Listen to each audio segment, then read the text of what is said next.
The cold bites through wool and leather and bone. Technical Sergeant Frank Holloway crouches inside of frozen half-track headphones clamped over his ears like a vice. His breath comes in white clouds that hang in the air for seconds before vanishing. Frost clings to every metal surface. His fingers, scarred from years of stripping wire and splicing cable, hover over a transmitter that should not exist. Beside him, Private Eddie Sullivan peers through the viewport at morning fog thick as cotton. His voice comes out in a whisper. "Sarge, they're coming. Whole damn Panzer Division rolling through the ridge we just abandoned." Holloway doesn't respond. He's listening to something else. German voices crackling through static, confident, almost gleeful. Die Amerikaner flyin'. The Americans are fleeing. Eddie looks confused. His face is young, barely 21, still holding traces of Brooklyn in his accent. But we're not fleeing. Colonel Reeves ordered tactical withdrawal to, I know. Holloway cuts him off. Then, with fingers that haven't stopped shaking for 3 days, he flips a switch on his jerry-rigged transmitter. The device is a Frankenstein's monster of American and German radio equipment held together with wire and solder and desperation. It should not work, but it does. Holloway presses the microphone against his lips. His voice, when it comes, carries the edge of panic. Manufactured panic. Studied panic. The kind of panic that will kill 10,000 men. This is Able Company, 106th Infantry. We are abandoning positions. Repeat full retreat. Enemy armor advancing unopposed. We cannot hold. We cannot... He cuts the transmission. Static fills the half-track like water filling lungs. Eddie stares at him. What the hell are you doing? Holloway pulls off the headphones. His hands are trembling now. Not from cold. From what he knows is about to happen. Selling the trap. If the Germans don't believe we're broken, they won't walk into the kill zone. And if they don't walk in... He doesn't finish the sentence. Because 800 meters away through morning fog that tastes like metal and pine German tanks are rolling forward. 42 Panzer IVs. 2,000 men. Moving with the confidence of predators who believe their prey is already dead. They are wrong. But they don't know that yet. And by the time they realize it, Technical Sergeant Frank Holloway will have rewritten the rules of warfare with nothing but radio waves and lies.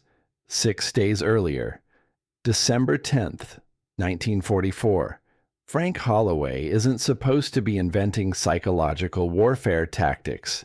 He's supposed to be maintaining field communications equipment, replacing vacuum tubes, splicing cables in sub-zero temperatures, keeping the radios working when everything else fails. But Holloway has a secret. He understands German radio protocols better than most intelligence officers. Better than the men with college degrees and Wall Street pedigrees who speak German like they learned it from textbooks. Because Holloway didn't learn from textbooks. Before the war, he worked as a telegraph operator for Montana Mining Company. 17 years old and already responsible for coordinating communications between 12 separate mine sites across 200 miles of mountain terrain. The chief engineer was a German immigrant named Klaus Weisskopf. Old man with scarred hands and a mind like a Swiss watch. Klaus taught Holloway more than Morse code. He taught him the rhythms of German military communication, the structural patterns, the operational language, the way German officers thought about information flow. Germans are efficient, Klaus would say while showing Holloway circuit diagrams by lamplight. Their radio traffic follows rules. Learn the rules, you can predict their movements. Predict their movements, you can beat them. The old man died in 1941. Heart attack while repairing a transformer during a winter storm. But his lessons lived on in the hands and mind of a Montana kid who never finished high school. Now in a frozen Belgian forest, those lessons might save thousands of American lives. Captain Thomas Wade finds Holloway in the communications tent. It's barely warmer inside than outside. Wade's breath fogs in the dim light. He stops when he sees what Holloway has assembled on the workbench. German radio equipment, torn Fu D2 transceivers, frequency crystals, power supplies, all connected in ways that violate every Army regulation. "Sergeant, what is all this?" Holloway looks up. His eyes are red from lack of sleep. He's been working for 72 hours straight, surviving on coffee and adrenaline. "Sir, I've been listening to enemy traffic for 3 weeks. I know their frequencies, their call signs, their encryption patterns, how they coordinate armor movements, how they verify identity, how they—" "So what?" Wade interrupts. He's tired too. Everyone is tired. "So you can eavesdrop. Intelligence does that." "No, sir. I can do more than eavesdrop." Holloway gestures to the German transceiver. "I can impersonate them." Wade blinks. The implications are too large to process immediately. "You can what?" Holloway doesn't repeat himself. Instead, he demonstrates. He connects the German radio to an American power supply, a modification he jury-rigged using parts from a destroyed Jeep. Then he tunes to a known German command frequency and speaks perfect German. "Achtung, Einheit 37, Statusbericht." "Attention, Unit 37, status report." For a moment, nothing. Just static. Then a German voice responds immediately, crisp and professional. 37, Position gesichert. Keine feindliche Aktivität. 37, Position secure. No enemy activity. Wade's jaw goes slack. Jesus Christ. They think you're one of them. Not just one of them, sir. Holloway switches off the radio. "I can make them think whatever we want them to think." The tent falls silent except for the distant rumble of artillery. Wade stares at the equipment, then at Holloway, then back at the equipment. His mind is racing through possibilities, dangers, opportunities. "How long have you been able to do this?" "Since we captured that radio in September, I've been studying their procedures, their syntax, the way they abbreviate orders. It's all pattern recognition, like learning music." "And you never reported this to intelligence?" Holloway shrugs. "I tried. They said field modifications to captured equipment required authorization. Authorization required paperwork. Paperwork required time. And by the time they authorized it, the Germans would have changed their codes anyway." Wade almost smiles. "So you just kept doing it?" "Yes, sir. Figured it was better to ask forgiveness than permission." "That's not how the Army works, Sergeant." "No, sir. But it's how problems get solved." Wade studies Holloway for a long moment. This enlisted man with scarred hands and no formal education has just demonstrated a capability that could change the war. Or get them all court-martialed. "Come with me. Colonel Reeves needs to hear this." December 12th, 1944. Command briefing. The tent smells like coffee and cigarette smoke and desperation. 8 officers crowd around a map table. Outside, the temperature has dropped to 15 degrees. Inside, tension hangs heavier than the cold. Colonel Marcus Reeves spreads reconnaissance photos across the map. He's 53 years old with gray hair and eyes that have seen too much. They call him the jackal behind his back. Not as a compliment. "Gentlemen, German forces are preparing a major offensive. 3 divisions, maybe 25,000 men. Intelligence says they're demoralized, low on fuel, disintegrating." He pauses. "Intelligence is wrong." A major speaks up. Sir, with respect, 8th Army confirms. 8th Army is reading from the same bad intelligence we are. Reeves taps the map. The Germans are concentrating here, near Malmedy. They're not retreating. They're preparing to punch through our lines and drive for Antwerp. How can you be certain? Because it's what I would do. Reeves lights a cigarette. Hitler has one last card to play. He's going to play it here, and when he does, he'll hit us with everything. The tent erupts in questions. Reeves silences them with a gesture. We're going to stop them, but not by reinforcing our positions, by abandoning them. Silence, then chaos. Abandon Eisenbach Ridge. Sir, that's suicide. That's giving up our best defensive terrain. The men won't understand. Reeves lets them argue for 30 seconds. Then, we're going to withdraw. Make it look panicked. Let the Germans think we're broken. And when they advance to capitalize on our retreat, we ambush them in a prepared kill zone. Captain Wade clears his throat. Sir, there's a problem. The Germans won't fall for a simple retreat.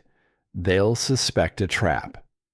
Unless they have confirmation that we're actually collapsing.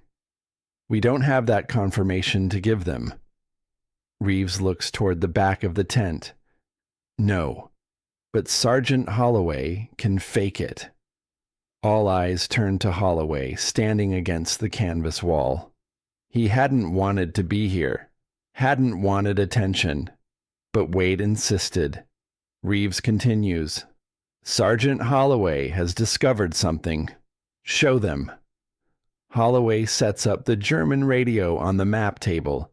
His hands move with practiced precision despite 8 pairs of eyes watching every movement.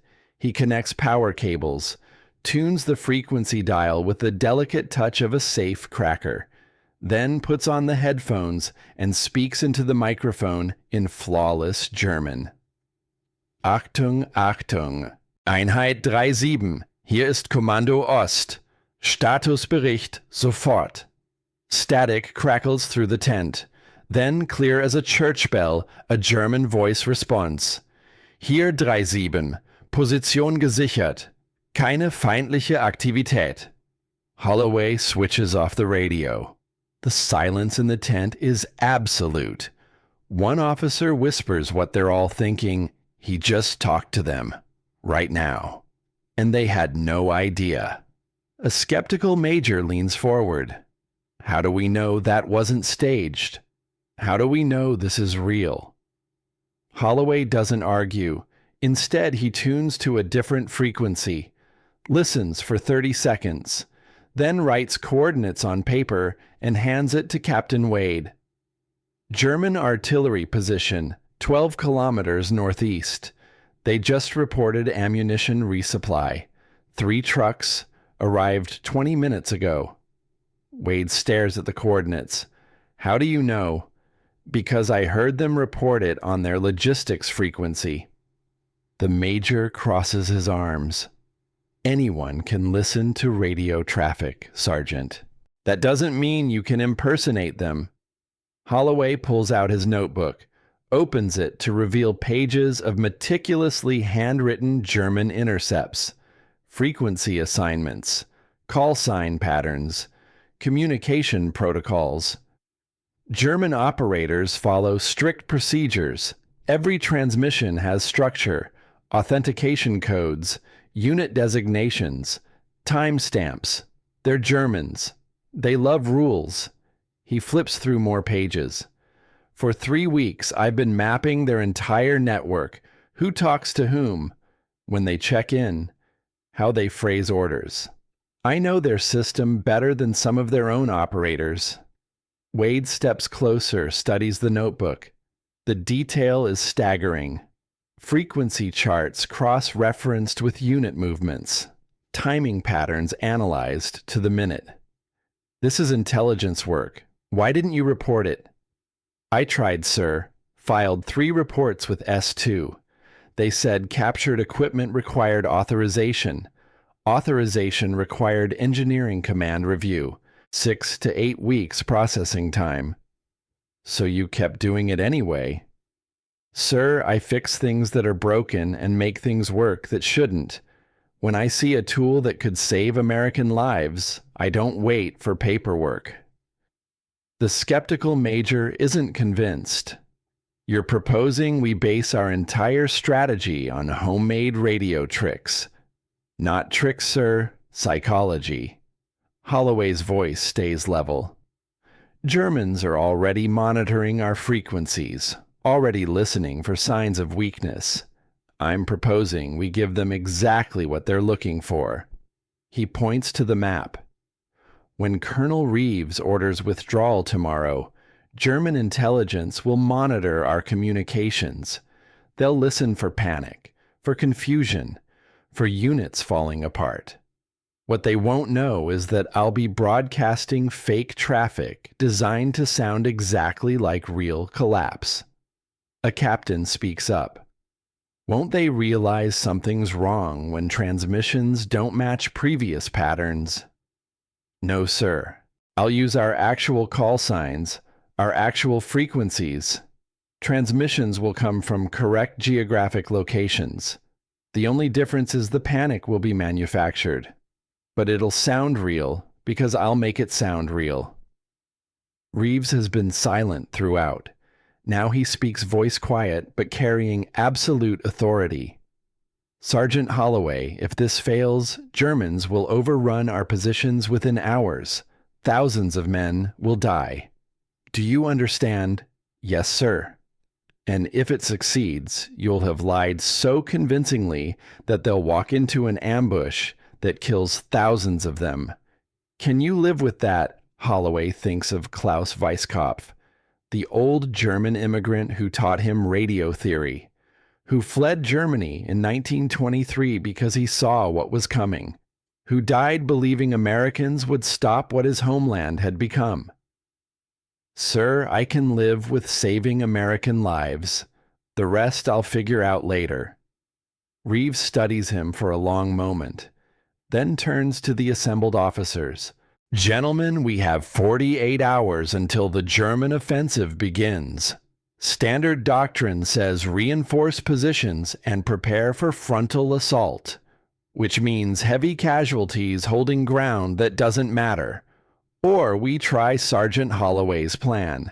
Risk everything on the chance that an enlisted man can psychologically manipulate an entire German command structure. He pauses. I've seen enough conventional warfare to know where it leads. Sergeant Holloway, you have 72 hours. Build whatever you need. Use whatever equipment you can scrounge. Anyone tries to stop you, send them to me. The skeptical major makes one last protest. Sir, this violates 15 different regulations. Reeves looks at him with eyes that have seen too many men die following regulations. Major regulations are written by people who aren't getting shot at. We are. So we do what works, not what's authorized. Dismissed. Officers file out. Some convinced. Others doubtful.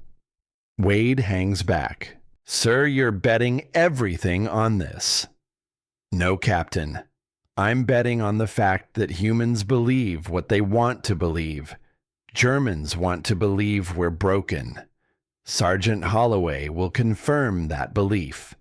And when they act on it, we'll destroy them. Holloway gathers his equipment. Eddie Sullivan appears young, face eager. Sarge, what do you need? Coffee, wire, solder, every captured German radio part in the supply depot, and 3 days without sleep. I can do the first 4. Not sure about the last. Holloway almost smiles. Neither am I, kid. December 13th, 800 hours, the maintenance shed. Holloway commandeers a corner away from traffic, away from curious eyes, away from officers who might slow him down. The first 12 hours are brutal. He strips components from 6 captured German transceivers. Delicate work. Each radio contains frequency crystals calibrated to specific wavelengths, vacuum tubes that amplify signals, transformers that regulate power. All must be extracted without damage. His hands move with confidence born not from textbooks, but from necessity. The muscle memory of someone who learned because survival required it. He talks while working, partly to Eddie, partly to himself. My old man died when I was 12. Heart gave out during hay season. Left my mother with 3 kids and equipment held together with baling wire and prayer. We couldn't afford help. Could barely afford to eat. Eddie hands him pliers. So what did you do? Learned to fix everything. Tractors, water pumps, telegraph equipment. If it was broken, I figured out how to make it work. He holds up scarred hands. Years of electrical burns have left patterns across his palms like maps of hard-learned lessons. Each scar is a lesson I won't forget. Pain teaches you to be careful, and careful keeps you alive. December 16th, 1944, 05:30 hours, German forward positions. Oberst Franz Müller commands the lead Panzer Battalion from inside a Mark IV tank that smells like diesel fuel and sweat and the iron tang of ammunition. He is 42 years old, a veteran of Poland, France, Russia. He has seen armies collapse. He knows what it looks like, and the Americans look collapsed. Through his periscope, morning fog hangs thick between pine trees like funeral shrouds. The forest ahead should be bristling with resistance, machine gun nests, artillery positions, the dug-in fury of men defending their ground. Instead, silence. His radio operator plays back intercepted American transmissions from last night. Panic bleeding through static, units requesting withdrawal, communications breaking down, the unmistakable sound of an army coming apart. They are broken, the operator says with confidence that comes from hearing fear in enemy voices. Müller isn't so sure. He has fought Americans for 2 years. They don't break easily. Not like the French in 1940. Not even like the Russians in 1941 before winter taught everyone humility. But the intelligence is undeniable. Multiple American units reporting retreat. Radio discipline falling apart. Every sign points to collapse. Behind his tank, 41 more wait in column formation. 2,000 men, artillery pieces, supply trucks, ammunition carriers. The concentrated fist of 3 Wehrmacht divisions preparing to punch through what intelligence says is an open door. Advance, Müller orders into his radio. Standard formation, but stay alert. The column begins to move. Steel treads churning frozen mud. Engines rumbling like distant thunder. Moving with the careful confidence of predators who have learned that even wounded prey can kill you if you're careless. But as they roll past abandoned American positions, that caution begins to fade. Foxholes empty, equipment discarded, fires still smoldering where soldiers cooked breakfast and then fled. Even rifles leaning against trees as if men dropped them in panic. Just like France, one tank commander jokes over the radio. They run before we even fire. But in a half-track near the rear of the column, a German signals intelligence sergeant named Ernst Weber feels cold that has nothing to do with December weather. He clutches his notebook, pages filled with intercept time stamps, frequency analyses, communication patterns that don't quite add up. The American panic transmissions from last night came at 2 regular intervals, 2100 hours, 21:15, 21:30, 15-minute spacing, too precise, too organized. Real panic doesn't follow a schedule. Weber had reported this to his superior. The superior dismissed it, said he was being paranoid, said the Americans were clearly disorganized and the evidence was overwhelming. But Weber has been a signals intelligence operator since 1939. He knows the difference between real communication breakdown and something manufactured. The problem is proving it. And now 42 tanks are rolling into a forest that feels wrong in ways Weber cannot articulate, like walking into a room where furniture has been moved slightly. Everything looks normal, but your instincts scream danger. He tries the radio again. This is Weber Signals Intelligence. Recommend we halt advance and verify American positions before committing fully. Static. Then his commander's voice, irritated. Weber, we have confirmed intelligence. Multiple sources, all indicating American retreat. Stop seeing ghosts. The column continues forward. Into fog. Into silence. Into what Weber's instincts know is a trap, even if his evidence cannot prove it yet. 800 meters west. American positions.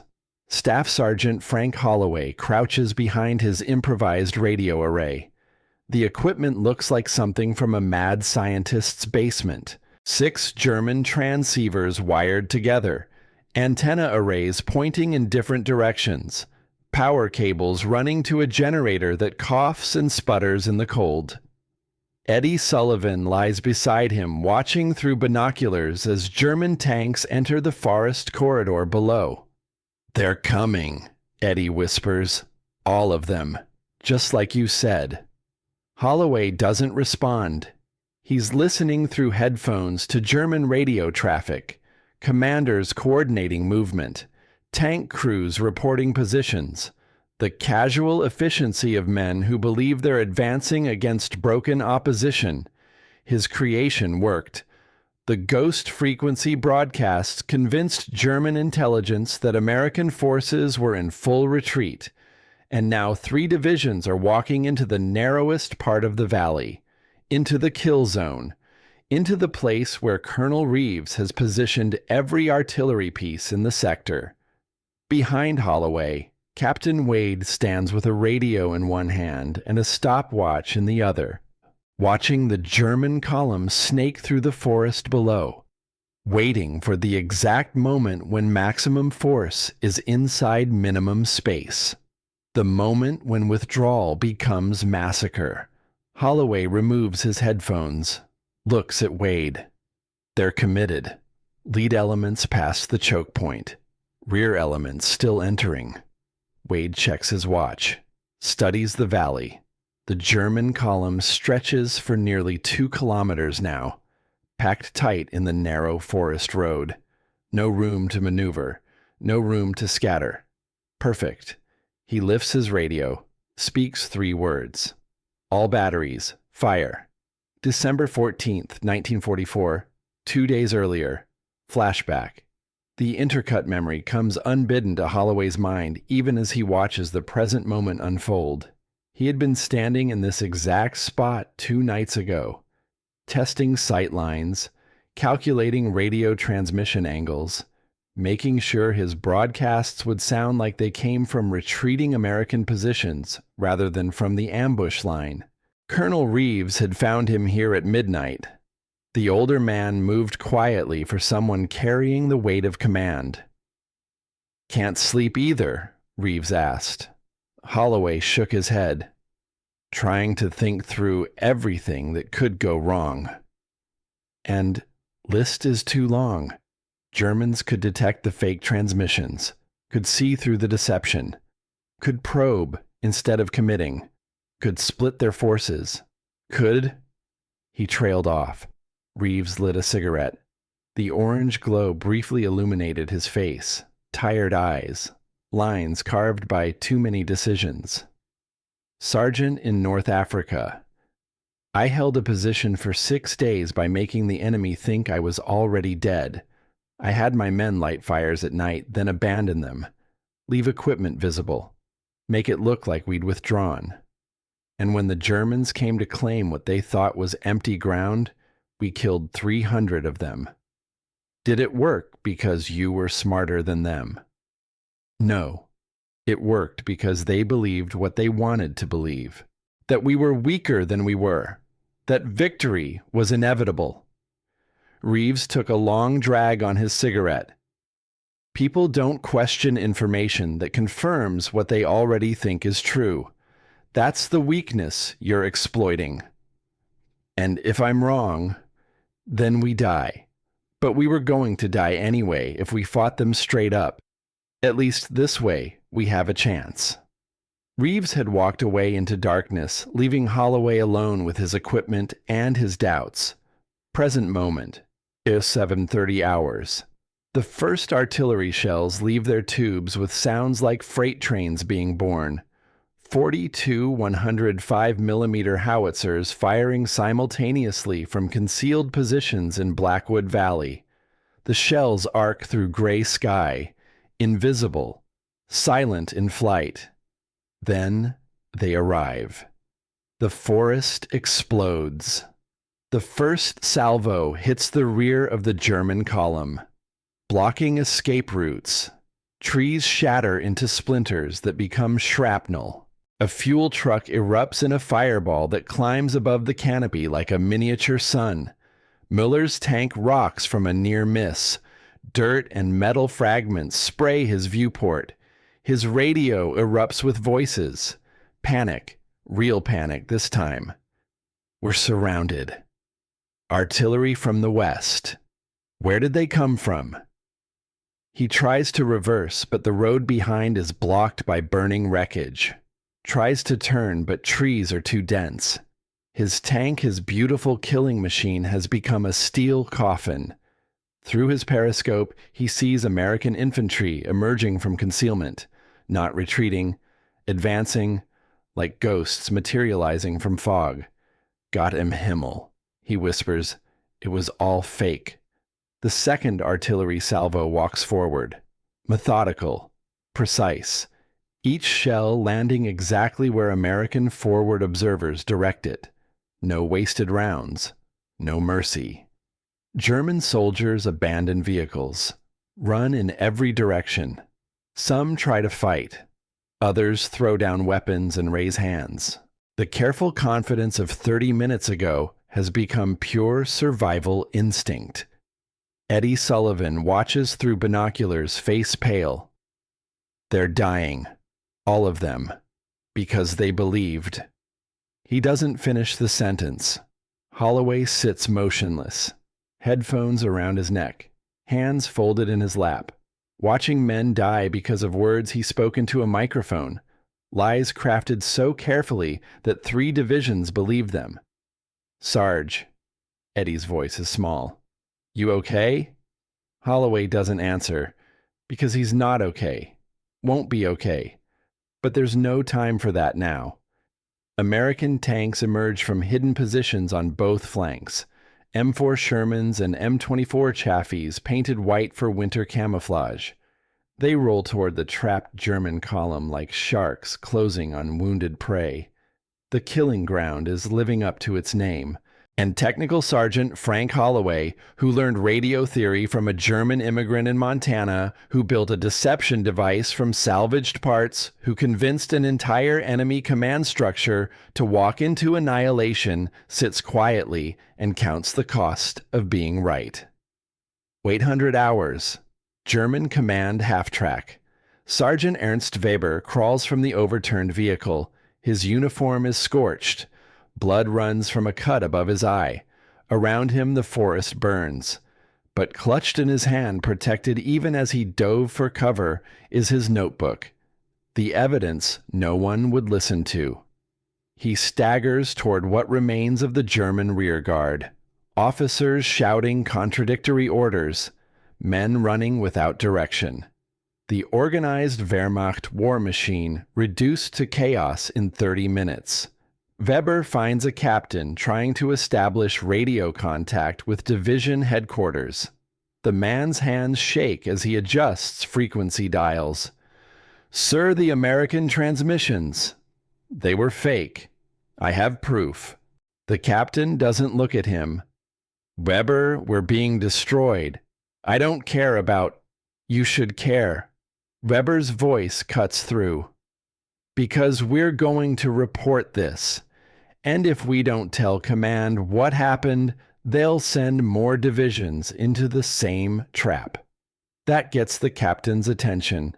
He looks at Weber's notebook, at the frequency analyses, the timing patterns, the evidence of systematic deception. Scheisse, the captain whispers. They fooled us. Completely. Yes, sir. And whoever designed this is still out there. Still broadcasting. We need to warn. An artillery shell hits 50 meters away.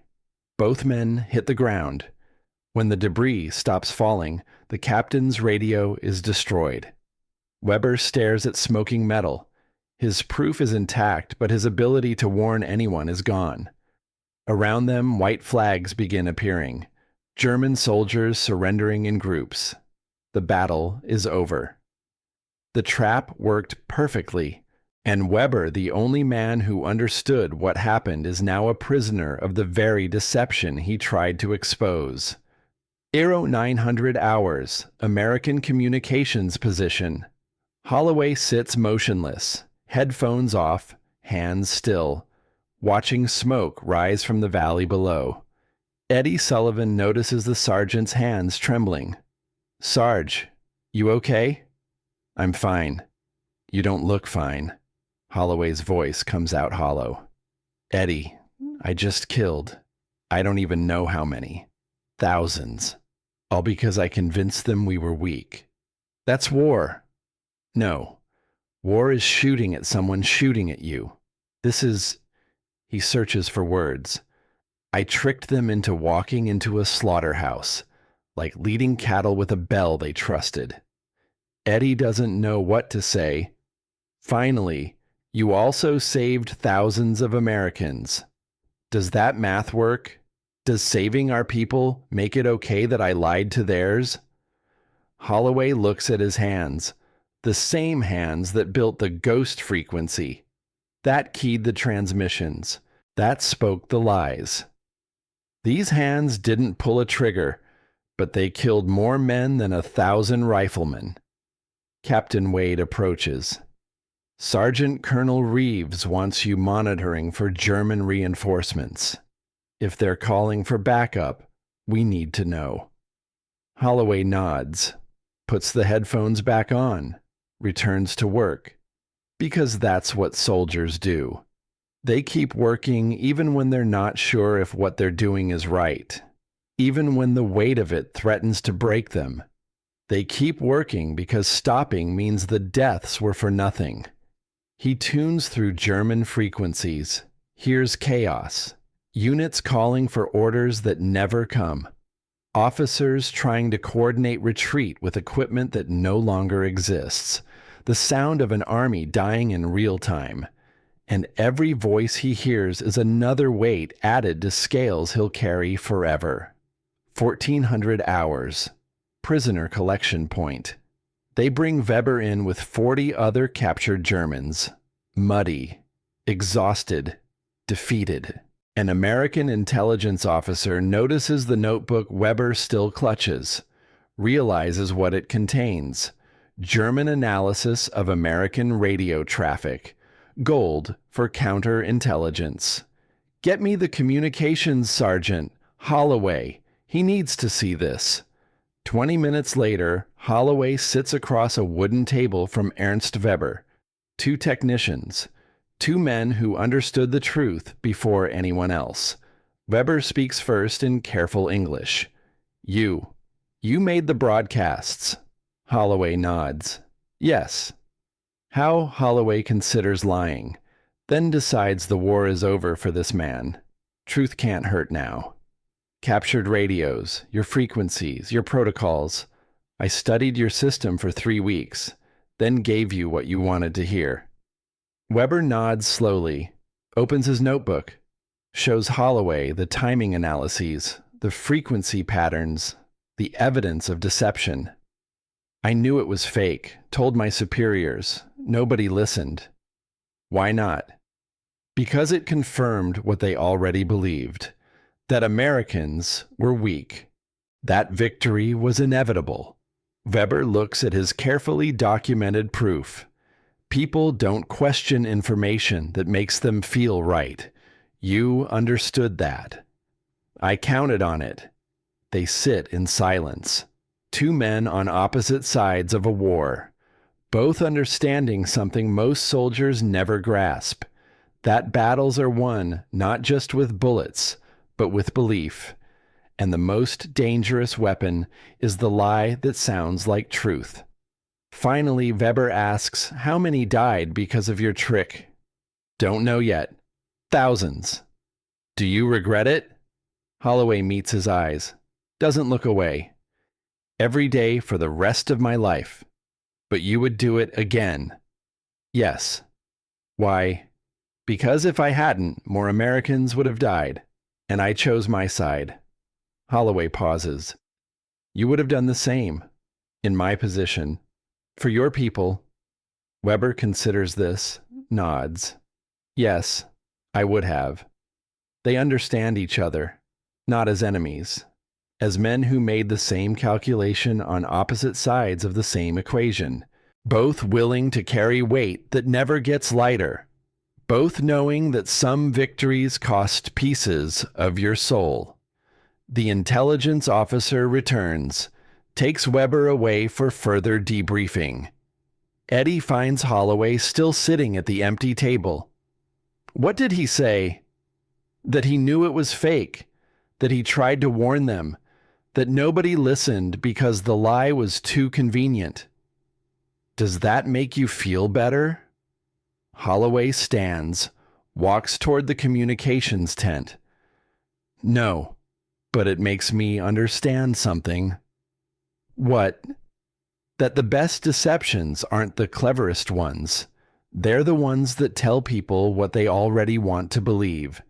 And that's the scariest weapon I've ever built. He returns to his equipment, to the ghost frequency array that won a battle and cost him something he's still calculating. Outside American forces prepare for the next phase, pursuit, counteroffensive, finishing what the ambush started. And Holloway knows his war isn't over, that Colonel Reeves will need him again, that the ghost frequency will broadcast more lies before the killing stops.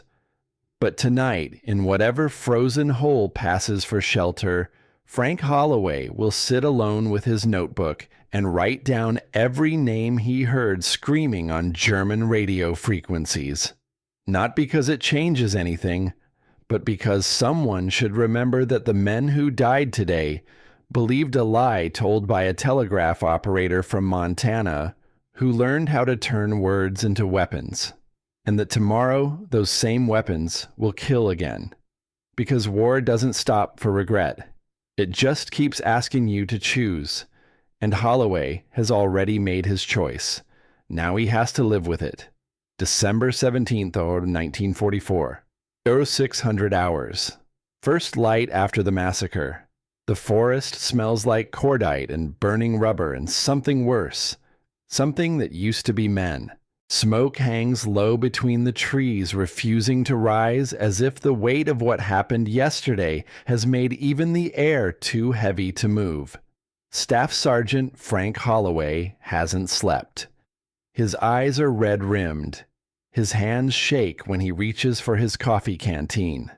Around him, American forces prepare for the next phase. Not defense anymore. Pursuit. Colonel Reeves stands on a small rise, studying the valley below through binoculars. The German column is a graveyard now. Burned tanks. Abandoned equipment. White flags sprouting like winter flowers among the wreckage. Captain Wade approaches Reeves with casualty reports. The numbers are brutal, but one-sided. German losses: 7,800 dead, 11,200 captured, 320 tanks destroyed. The 3 divisions that entered Belgium yesterday morning no longer exist as fighting forces. American losses: 380 dead, 820 wounded. Mathematically, it's a decisive victory. The kind that changes campaigns. The kind that gets written into textbooks. But Reeves doesn't smile. He lowers the binoculars and turns to Wade. "We're not done."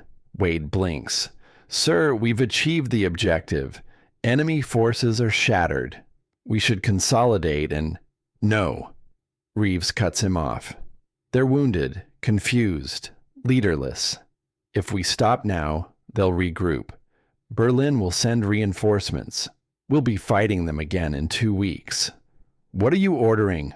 All units, prepare to advance. Full counteroffensive at dawn." Wade stares. "You want to pursue. I want to destroy. Completely. So this division never threatens American lives again." The order ripples through the battalion like electricity through wire. Soldiers still catching their breath are told to prepare for assault. Medics pulled from aid stations, ammunition redistributed. The killing isn't over, and for Holloway, the work changes, but doesn't stop. Reeves finds him at the communications tent. "Sergeant, I need your equipment operational for mobile pursuit." "Sir, the ghost frequency array isn't designed for—" "Adapt it. We're going to chase them east, and as we chase them, you're going to broadcast on their command frequencies. Make surviving units think their own headquarters is ordering general retreat." Holloway processes this. "You want me to impersonate German high command. I want you to finish what you started. Turn their confusion into rout. Make them run so fast they can't regroup." "Sir, that's—" Holloway searches for the word. "That's psychological warfare at scale. If I do that, surviving German forces will retreat into American ambushes. They'll die not knowing their orders were fake." Reeves meets his eyes. "Yes, they will. Can you do it?" Holloway thinks of Klaus Weisskopf, the old immigrant who fled Germany because he saw what was coming, who taught a Montana kid that knowledge is just a tool, that tools can build or destroy, that choosing which determines who you are. "Yes, sir, I can do it." "Then do it. We move in 1 hour." 800 hours. The pursuit begins. American forces advance in 3 columns. Infantry, armor, artillery support, moving east through the same forest where yesterday they were supposed to be retreating. Holloway rides in a half-track with his equipment. Eddie Sullivan beside him. The ghost frequency array has been hastily modified for mobile operation. Antenna mounted on the vehicle roof. Power running from the engine. Everything held together with wire and hope. Eddie watches Holloway prepare the broadcasts. "Sarge, how do you know what German high command sounds like?" "I've been listening to them for 3 weeks. I know the voice patterns, the syntax, the way officers phrase orders." Holloway tunes the frequency carefully. Germans respond to authority. If I sound authoritative enough, they'll obey. He keys the microphone, speaks in German. Voice cold, clipped. The sound of a Prussian officer who expects immediate compliance. "Achtung, alle Einheiten. Hier Oberkommando. Allgemeiner Rückzugsbefehl. Sofort ausführen. Attention, all units. This is High Command. General retreat order. Execute immediately." The transmission goes out on multiple German command frequencies simultaneously. Holloway's modified array broadcasting to every surviving unit within 20 kilometers. 3 minutes later, his headphones crackle with German responses. Unit commanders acknowledging the retreat order, coordinating withdrawal routes, following commands from a voice they trust. A voice that belongs to a Montana telegraph operator who learned German from an immigrant. Eddie stares. "They're doing it. They're retreating because you told them to. Not retreating, running into our guns." Holloway's voice is flat, empty. They think they're being saved. They're being herded. The half-track rolls forward, following American advance units. And everywhere the columns go, German forces pull back. Not because of overwhelming firepower, because their own radio told them to withdraw. By noon, American forces have advanced 12 kilometers. German casualties mount not from direct combat, but from disorganized retreat into prepared ambush positions, units running from a fake order straight into real bullets. And Holloway keeps broadcasting, keeps lying, keeps killing with nothing but words. 1400 hours. The forest road. The American column halts. Reports of German resistance ahead. A rear guard making a stand near a creek crossing. Holloway's half-track stops behind a Sherman tank. Eddie climbs out to stretch his legs, to breathe air that doesn't smell like radio equipment and generator exhaust. Stay close, Holloway warns. Rear guards are unpredictable. Eddie grins, young face still holding optimism that 2 days of killing hasn't erased. Come on, Sarge. This is the safest job in the Army. We're miles behind the line. Nobody's shooting at radio operators. He walks 20 meters down the road, stands in a patch of weak December sunlight, lights a cigarette. The Panzerfaust comes from the tree line. German weapon. Shaped charge designed to kill tanks. Fired by a desperate soldier who doesn't care what he hits as long as it's American. The rocket passes 3 feet above the Sherman, detonates against a tree behind Eddie Sullivan. The explosion is surprisingly quiet, just a sharp crack and a rush of air. Eddie falls without a sound. Holloway is out of the half-track before the echo fades. Running, calling Eddie's name. Knowing already it's too late, but running anyway because what else can you do when someone dies because you told them they were safe? He reaches Eddie in the ditch beside the road. The kid from Brooklyn, 21 years old, who volunteered to help with radio work because he thought it was safer than infantry, who never complained about the hours or the cold or the weight of secrets.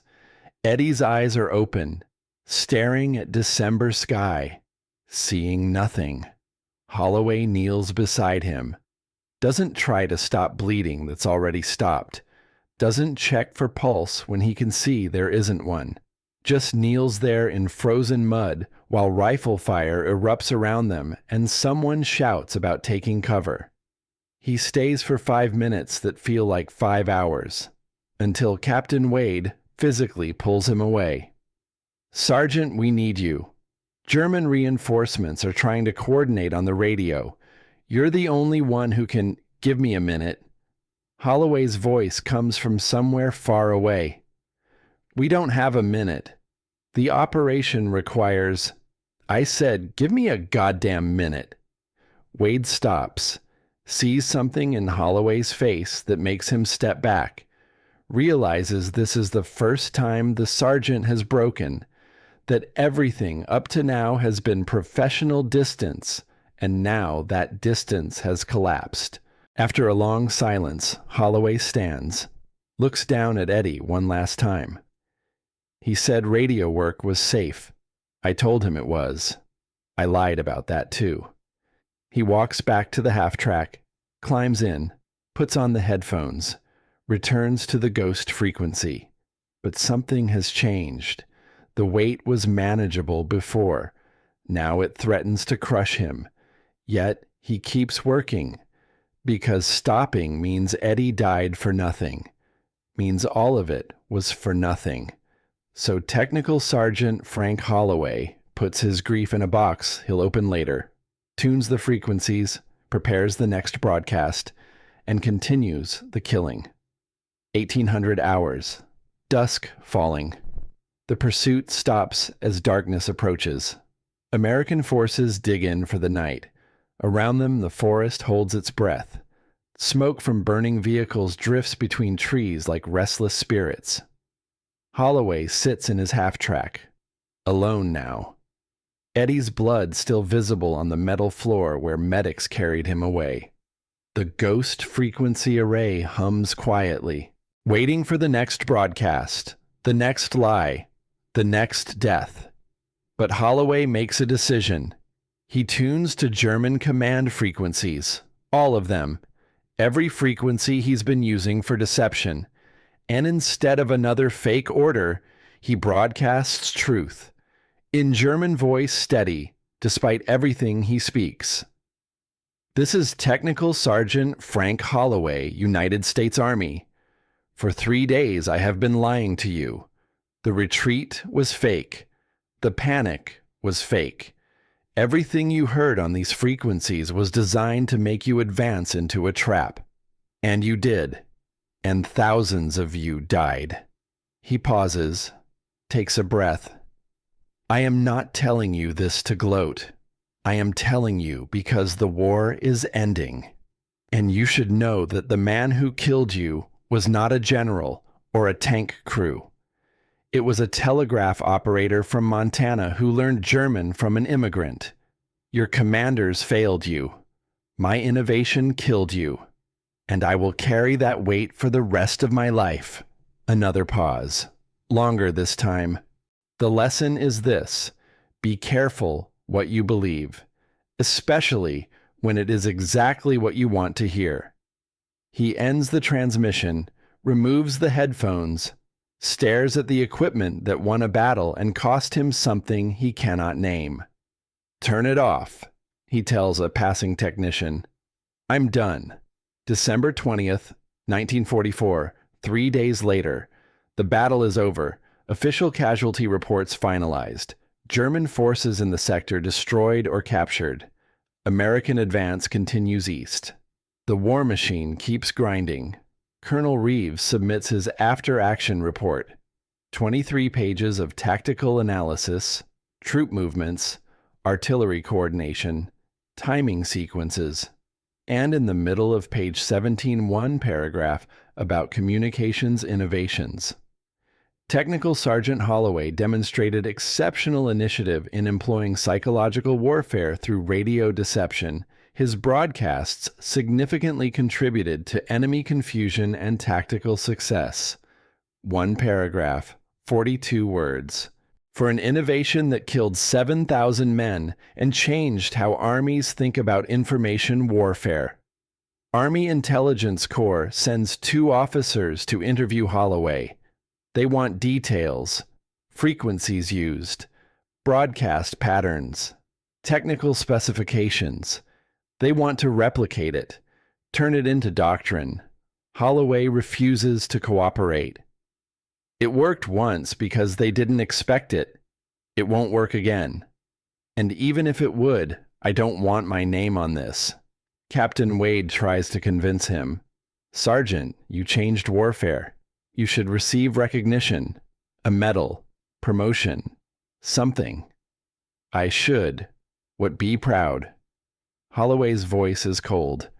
I killed thousands of men by lying to them, by exploiting the fact that humans trust patterns they recognize.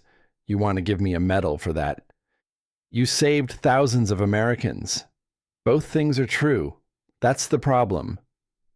The intelligence officers leave frustrated. Their report concludes that Holloway's methods were effective but likely non-repeatable due to unique circumstances and the operator's refusal to systematize his approach. The ghost frequency becomes a footnote, classified, buried in files that won't be opened for 50 years.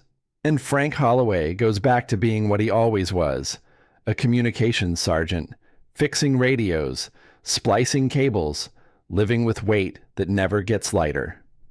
March 1945, German POW camp interrogation. They debrief Ernst Weber along with hundreds of other German intelligence personnel. The Allies want to understand how their own deceptions worked, where German analysis failed. An American major sits across from Weber.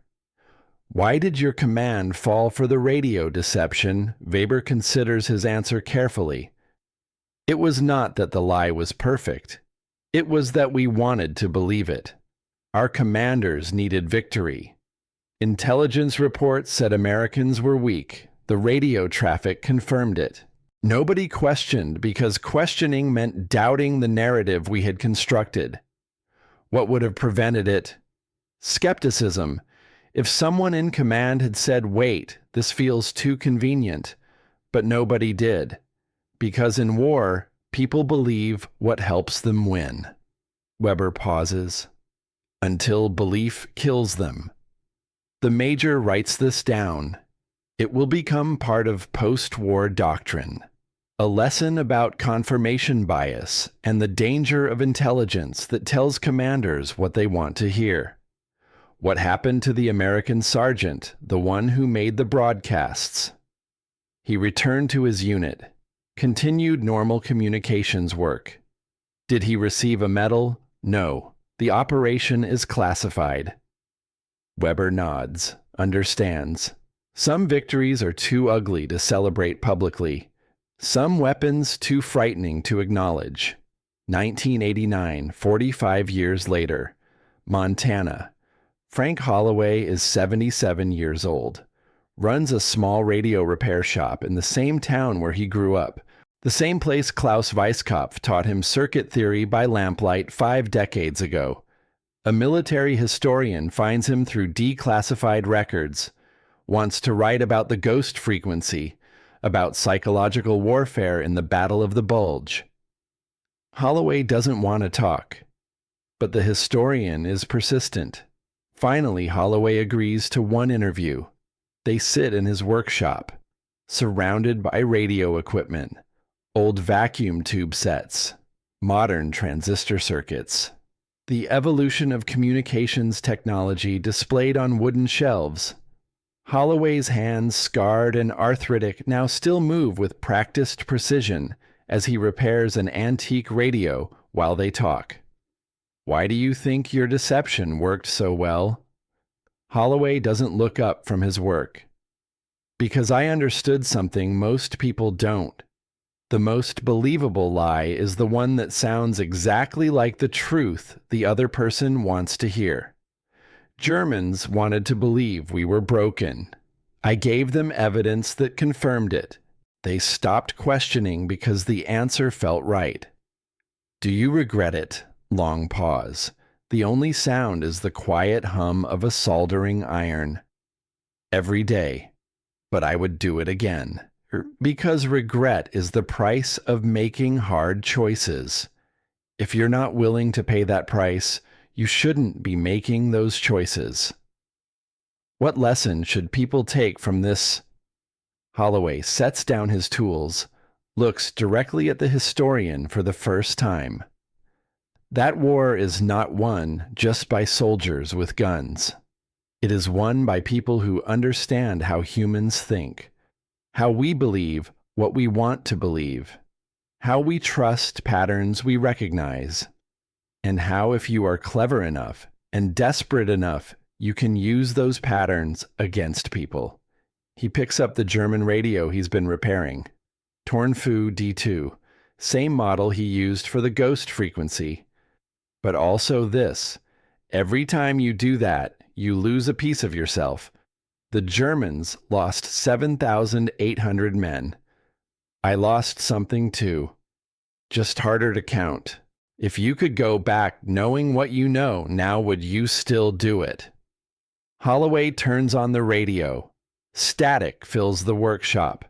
Then faintly, a German voice speaking through decades of silence. Some frequency still broadcasting.